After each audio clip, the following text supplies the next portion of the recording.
All right, everyone. So I did a tier list before of ranking all the starter decks of One Piece. I'm starting to like ranking stuff when it comes to trading card games. So I thought I'd branch out more into the bigger picture of trading card games, and I thought I'd be able to rank um, pretty much almost all. Right? I would like to say I could rank every single trading card game ever made, but then we would just be here forever because there is so many different trading card games out in the world. I could put the list up right now just to show people what I'm talking about. Like there is a huge list, but since I didn't want to do a giant video, I just grabbed what we have right now, like the main ones, like the popular ones. Of course, we have the big three in here, which are Pokemon, Magic, and Yu-Gi-Oh. And then we got like the little brothers to it. We got like Digimon Vanguard. We got One Piece and Dragon Ball Super. We even got like the Underdogs, which is like the Final Fantasy card game, the My Hero, White Shorts, and all that other stuff. So it's just this amount. I didn't want to go too crazy. Like I did want to add like Flesh and Blood and all that other stuff, but I thought I'd just stick to what I played growing up as a kid, what I still play, because I have some knowledge. I also grabbed some titles that I'm looking into playing, which are Final Fantasy and Lorcana. White Shorts and My Hero, I tried getting into, so I know kind of a bit of those two. I'm still trying to get into White Shorts actually, but no more talking. Let's just get right into the video. So let's start off with one of the big three, right? So let's start off with Magic the Gathering. Now I'm gonna sound a little biased on this, but I actually really, really love Magic the Gathering. It's one of my favorite trading card games ever made. I'm easily gonna put it in S tier because the reason why I think Magic the Gathering is S tier is because how welcoming and inclusive it is, community side, like the community in general, and everyone can play depending on whether you want to play competitively or casually. It really offers to the casual side more than the competitive side though, and everything they release is pretty high tier in my opinion. Like every product they have released in my opinion, especially with the secret lair stuff, it's cool. It's good and cool things that they release. um and just going back to secret lair, like that's just a cool thing to have for trading card games, right? Magic the Gathering Wizards of the Coast has able to do a thing they do called secret lair, where they do collaborations with other companies. So a major one is when they collaborated with Fortnite. Another one is the one that just came out recently, is they just collaborated with Fallout. One of my favorite collaborations, or one of my two actually, is Street Fighter, and the other one was Walking Dead. I actually have cards from the Street Fighter and Walking Dead secret lairs, thanks to a good friend of mine who also plays Magic. So with releases and stuff like that, I think Magic deserves an S tier. And then when I mean inclusivity, like they have so many different formats you can play. Again, whether you're casual or competitive. Competitive, of course, is just standard. You can also play standard casually, and it's not like usual. It's not like Yu-Gi-Oh casual or competitive, where everything's just the same thing. With Magic, competitive and casual standard, there's so much variety that you'll see, even in the competitive side. From my own experience, like there's so much variety that you'll see. And going back to the formats, you have standard again, you have commander, you have I don't know why the word dictator is coming to mind. I think it's like overlord or something like that, where somebody plays as like a giant boss monster and then there's three people going against him and stuff like that. There's two-headed giant, and I can go on and on about how great Magic is in my opinion. So Magic deserves an easy S tier for, just inclusivity, the product they release, the collaborations they do. It's just a really good trading card game in my opinion. All right, so next up is Pokemon. In my opinion, I think Pokemon is a good A tier, right? Even when you play the game, even though Pokemon doesn't really have a lot of formats, just collecting the Pokemon card game is really fun. The designs of the cards are really cool.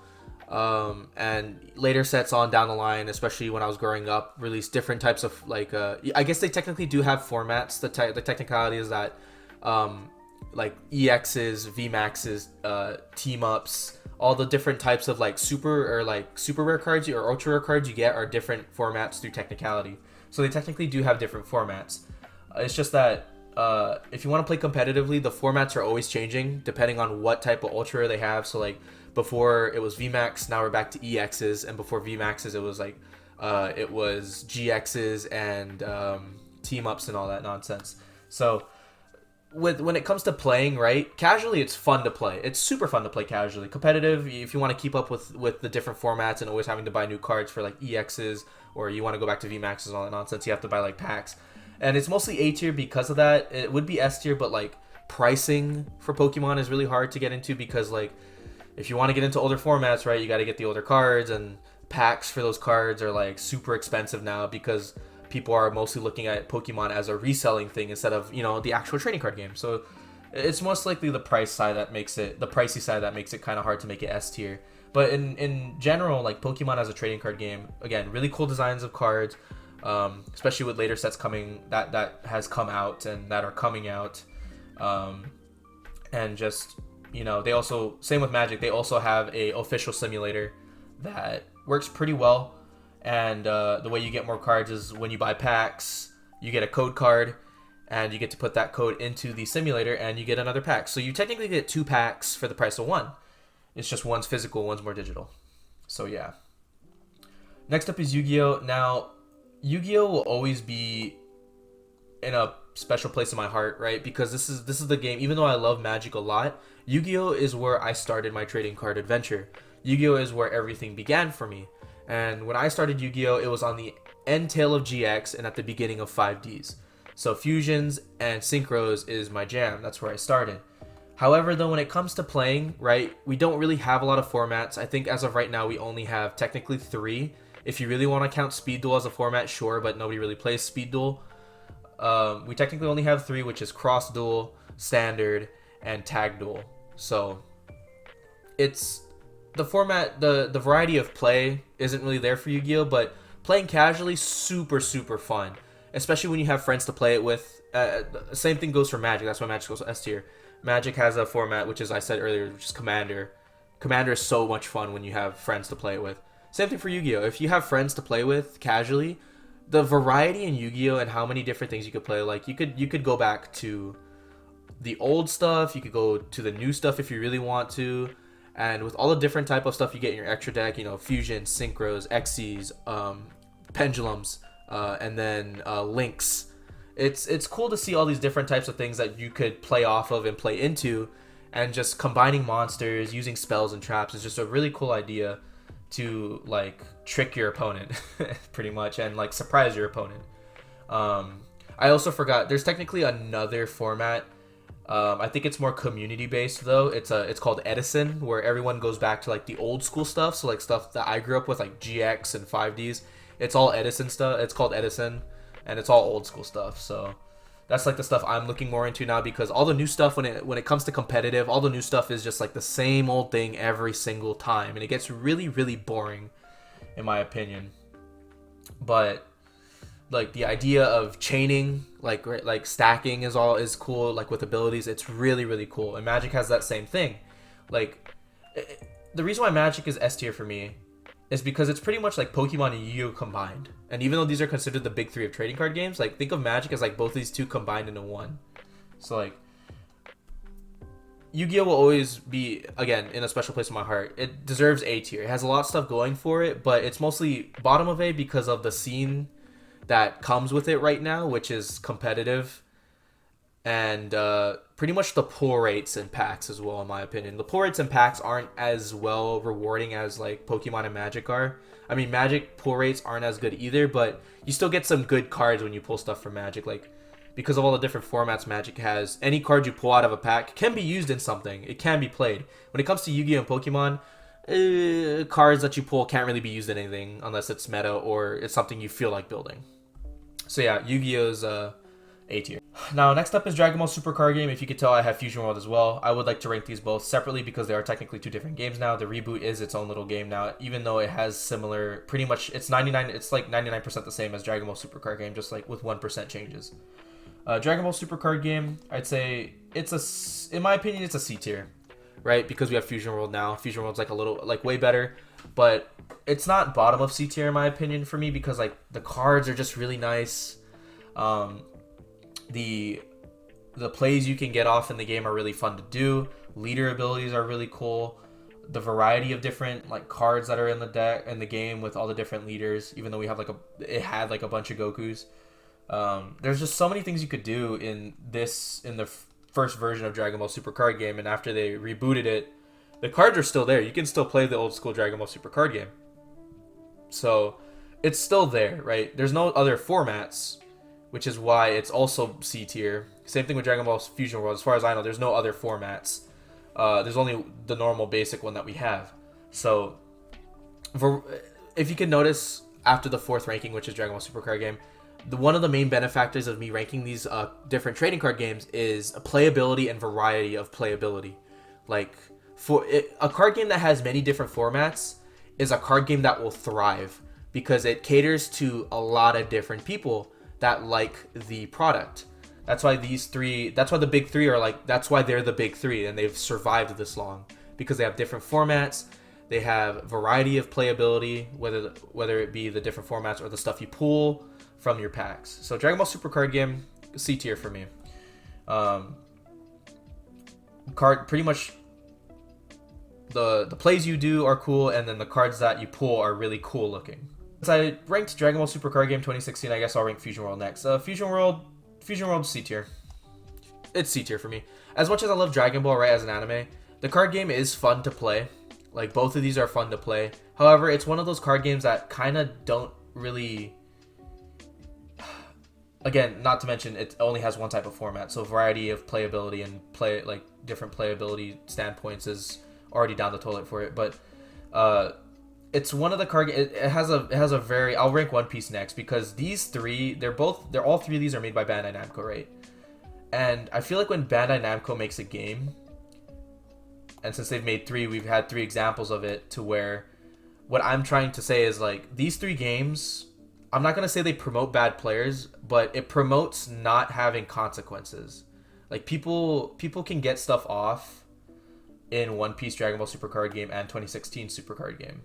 I'll get into One Piece later, but right now we're on Fusion World. Fusion World, really cool cards. It's pretty much just the same thing as Dragon Ball Super card game. It's just above it because it's the better version of it now. So it's pretty much the same thing as the other one. Really good cards to pull, really cool plays. Now, next up is One Piece. Now, I know this is going to sound blasphemous because pretty much my whole channel is just One Piece card game, even though my channel is supposed to be a variety trading card channel. In my opinion, One Piece is B tier. And even though it's the first one in B tier, it's not top of B tier. I'm sorry. As much as I like playing One Piece and how fun it can be, it's not always fun. They release leader cards that really are stupid, and they don't really, make you think as much. Half of them being like red, one of them being the blue yellow queen. It's just like, again, it doesn't promote bad players. It pretty much these games are pretty much being like, they're examples of, like, how do I say it? They're like good examples of a kid never being told no when they're growing up. It's like, you get your plays off no matter what, because there's not a lot of cards in the game that pretty much give your opponent consequences or even give you consequences. Like, sometimes when you play in either of these 3 games, like, sometimes the quote-unquote combos or plays aren't even that, like, fulfilling or cool to play, because it's like, yeah, I'll get this off no matter what, because, like, my opponent can't do anything about it. Because there's, like, all 3 of these don't really have, like, a stacking mechanic. It's not like, it doesn't get, like, cool and crazy like Yu-Gi-Oh! Magic does, to where, like, you have to, like, resolve abilities. Like, you just get stuff off no matter what. And I don't like card games that let you do that. And I get that. I get the standpoint where, like, oh, maybe it's because it's catering to people that want to get into the card game, and it's an easy way. Taking that out will be an easy way for them to learn and get into the card game. Yeah, that's true, but we have examples like Pokemon and Magic that have consequences to both players, whether you're playing the combo or your opponent's playing the combo, and still being able to learn the things. One Piece, Dragon Ball Super card game, and 2016 Super card game don't really have that. You just get your stuff off easily with no consequences, or your opponent does with no consequences, and it's fun. It's just not fulfilling when you do stuff. And it's getting pretty gimmicky as of right now in the One Piece card game, and it was pretty much getting gimmicky in 2016 Super card game as well. That's why they rebooted it. Like, as far as I know, One Piece is slowly Dragon Balling, is what I've been calling it. And I don't know if that's because Bandai Namco are making him, and it's the same company that made him, but I feel like they're having One Piece is having the same effect as these two, to where, like, cards are just getting too crazy and easy to play, and the abilities are just too easy to get off. But it's B tier because it's, in my opinion, it is better than Dragon Ball. The cards are cool to pull. And that's about it. Or the art on the cards are really cool, but and as well as variety of playability. There's not really a lot of formats for One Piece either. We technically only have two, even though nobody plays the second one at all. We have standard, and it's called Buddy Battle. Nobody plays Buddy Battle. Nobody hosts Buddy Battles anywhere because nobody plays that format. So there's not even a point to having it. So variety of playability down the toilet. Like playability down the toilet because, again, no consequences. People just get off any ability and get to play any card they want without any consequences. Both you and your opponent. Alright, so I don't know why I have two Bakugans in here. I was going to start off with Bakugan as the next one. So Bakugan is technically a trading card game. You just get little figures with it too. I like to say Bakugan is super, super fun to play, even though it technically only has one format. As far as I know, it only has one format. I don't know about the newer version of Bakugan, but I'm ranking the one that I grew up with as a kid. Even though it only has one format, like just being able to have all these different type of little Bakugan figures, the cards you pull out of the packs to help your Bakugan, and how you even just the way you play the game in general is so innovative, creative, fun, and just super, super, like, how do I word it? It's like new, right? It's so different from everything else, and it's super, super fun if you're playing with friends. I remember growing up back in the day playing Bakugan with my friends in the neighborhood, and we would all just be playing Bakugan, right? We'd be trading cards, trading Bakugan and all that nonsense, and it was just a super fun time to play. It's a 4-player game, so like you can there is technically two formats. There's doubles and then singles. So like it's free for all, I guess you could say, because there's 4 players. You can go against each other, or you can team up with your friend and go against some other group, another duo of friends.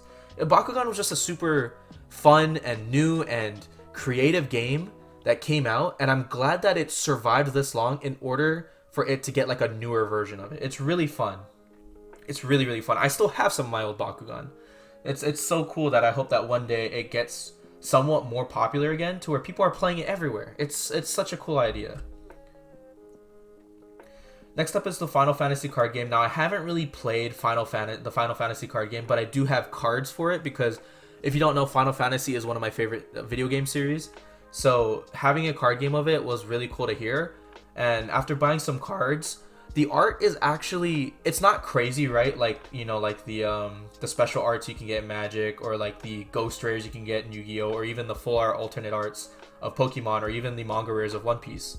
However, the Final Fantasy arts is very creative, even though it's technically not new. It takes the same art style as pretty much the art style you've seen for Final Fantasy games. You have full rendered pictures of newer characters. You have older render pictures of newer characters, as far as I know. We have I don't really know what the art's called, but pretty much you have, like, if you've ever played the game Theater Rhythm, right, there's some cards with that art of the characters on it, and then of course you get like the cool looking arts, the of the characters and of like certain other creatures and all that. It's just, I guess it sounds biased because I really like Final Fantasy, but I'm not gonna rank it super, super high, right? Of course I'm not gonna rank it super, super high. If anything, it's like at least bottom of B with One Piece, because I haven't played it yet. As far as I know, it could be really, really good, like A tier or S tier at best, but since I haven't played it yet and I can't really speak from experience, I only know because I'm a collector of the Final Fantasy trading card game. As of right now, since I only collect, I can only really place it in the bottom of B tier, because the art's really cool. The pulls you get from packs are really nice, right? Even though you might not get what you want, the art on the card and the pulls you get from it are really, really nice. And I don't know how I guess you could say it, the hollows of it, the hollow versions of it are really, really cool. So that's all I could pretty much say for Final Fantasy trading card game. Next up is Digimon card game. Now, I was never really a Digimon kid growing up, right? I was a Yu-Gi-Oh kid, and then I got to Pokemon and then Magic. So Digimon was never really a thing for me. However, I can say it does seem interesting and fun to play. I've seen people play it at like card shops, and the cards look, I'll be honest, like the common cards and some of the uncommon cards are like really mediocre at best. But if you get like the higher rarities, they're okay, right? But of course, since I haven't played it, I don't even collect it, so I can't really speak my full mind on it. it's just gonna go straight into D tier because, and now don't think of D tier as like, oh man, it's the worst thing. I think it's the worst card game ever. Here, I'll reword it. Can't really say. There. Just so nobody gets mad at me, right? I'm not bashing on your favorite card game. Don't get me wrong. I was interested in getting into Digimon.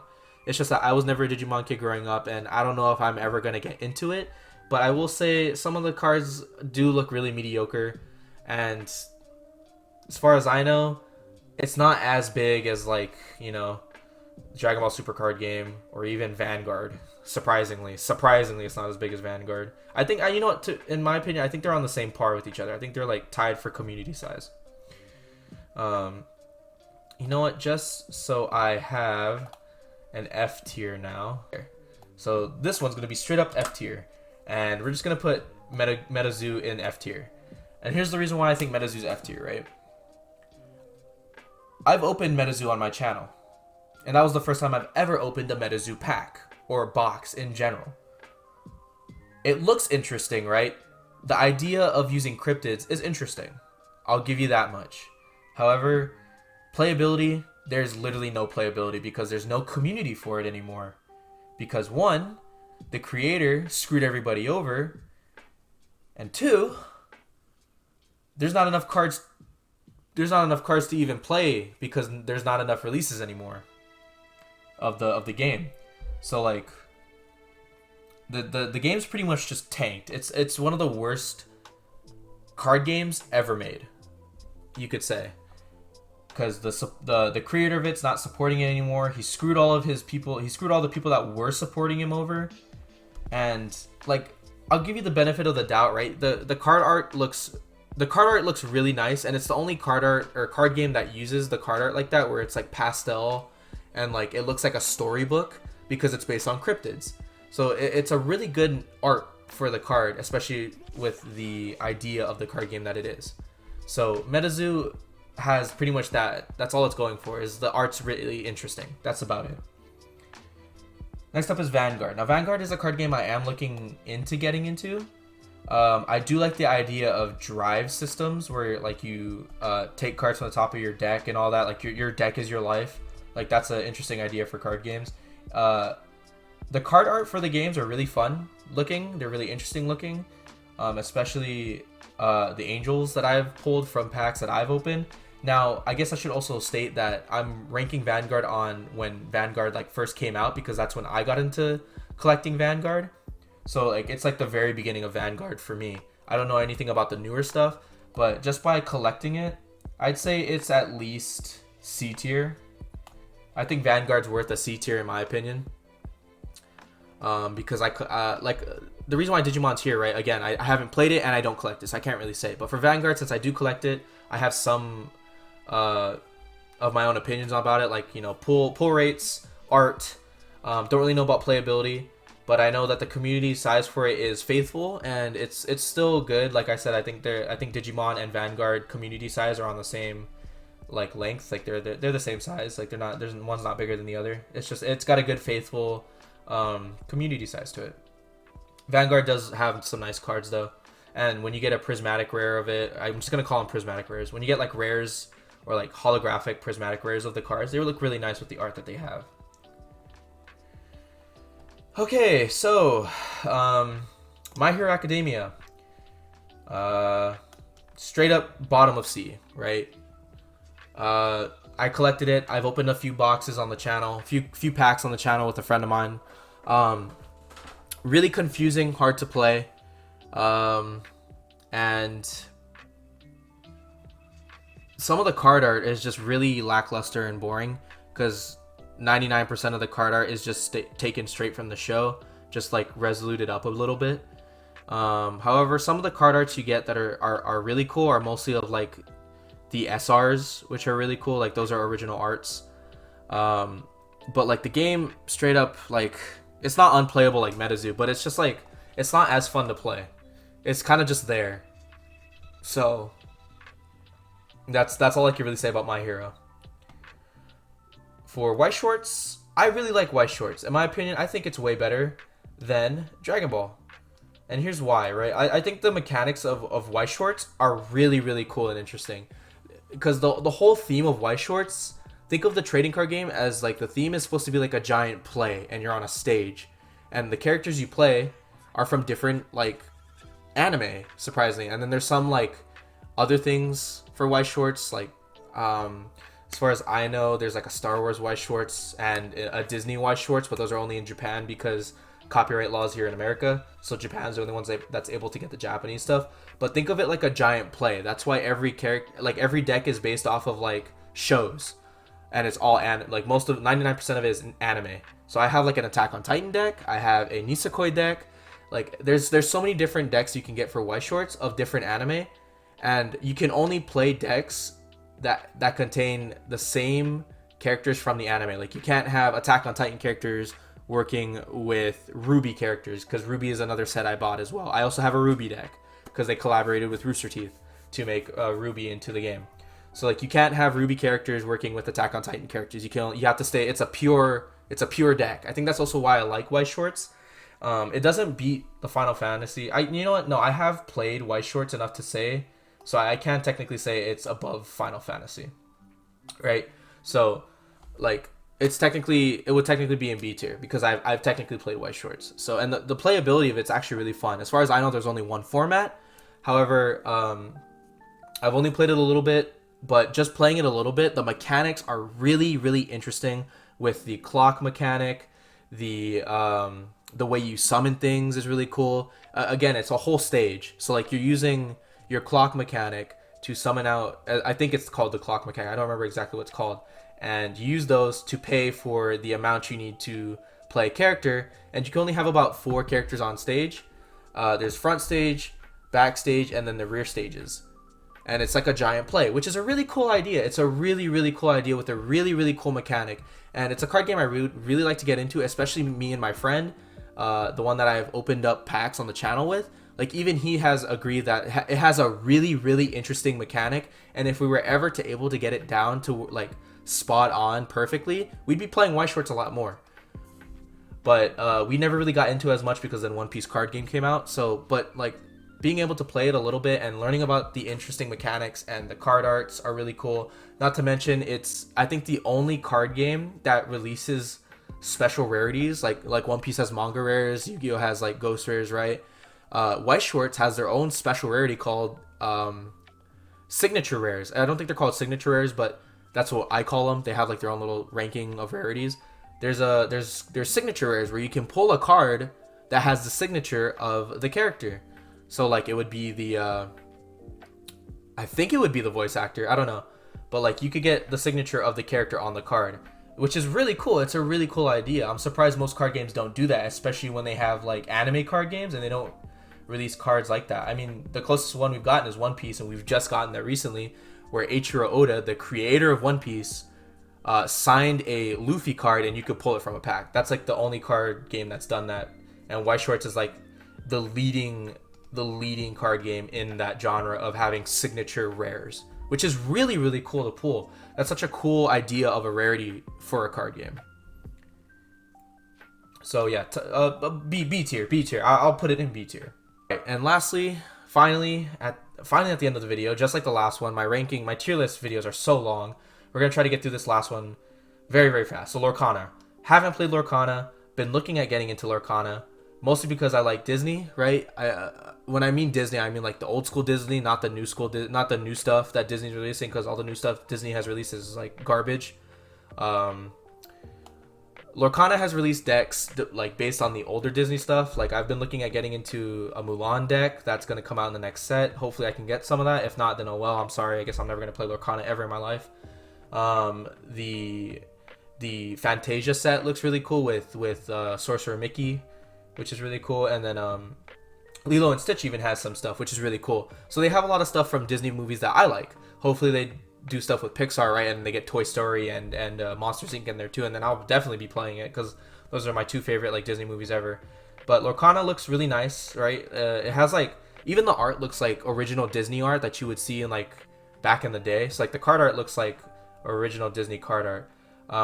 I would say, you know, it's better than Final Fantasy, because as much as I love Final Fantasy, I haven't played it. You know, I haven't played Lorcana either, so that's not fair. I can't put it out like it's better than Dragon Ball. You know what? I can't say it's better than Dragon Ball because the playability is also a good, because there's a good community for it. Like even at my local, there's like a lot of people playing Lorcana. So it's like it's a game that also has a lot of potential in the future, and mostly because it's gonna be supported no matter what, because it's made by a AAA big $1 million company. It's another card game that has potential in my opinion. It's like this is like the #1 card game that I see having the greatest potential in the future. So yeah, I would say that for Fusion World, but again, that's just like a repaint of 2016 card game. I can't really say that for Vanguard, but you know, Lorcana has potential. I'm not saying it's the worst game ever, right? That would be MetaZoo. But I feel like Lorcana has potential to become A or B tier in the future. But yeah, that's going to be it for my tier list. Like I said, if I did do all the card games, it would be a super, super long video. And this video already took about like 30 to 40 minutes recording. So just talking about like the big three and like the underdogs and like the up and comers are already long enough to talk about. So we got Magic in S tier, Pokemon, Yu-Gi-Oh! A tier. Bakugan, I think, is top of B tier for me. One Piece, right next to it in B tier.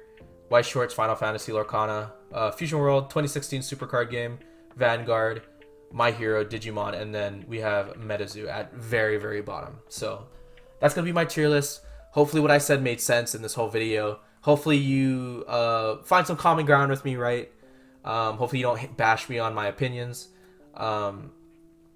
By no means take this as an assault on me hating on your hobby, because everyone has their own favorite card game.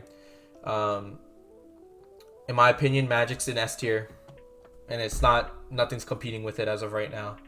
So yeah, again, that's going to be it for this video. Thanks for watching. Don't want it to get too long, and I'll see you in whatever I make next.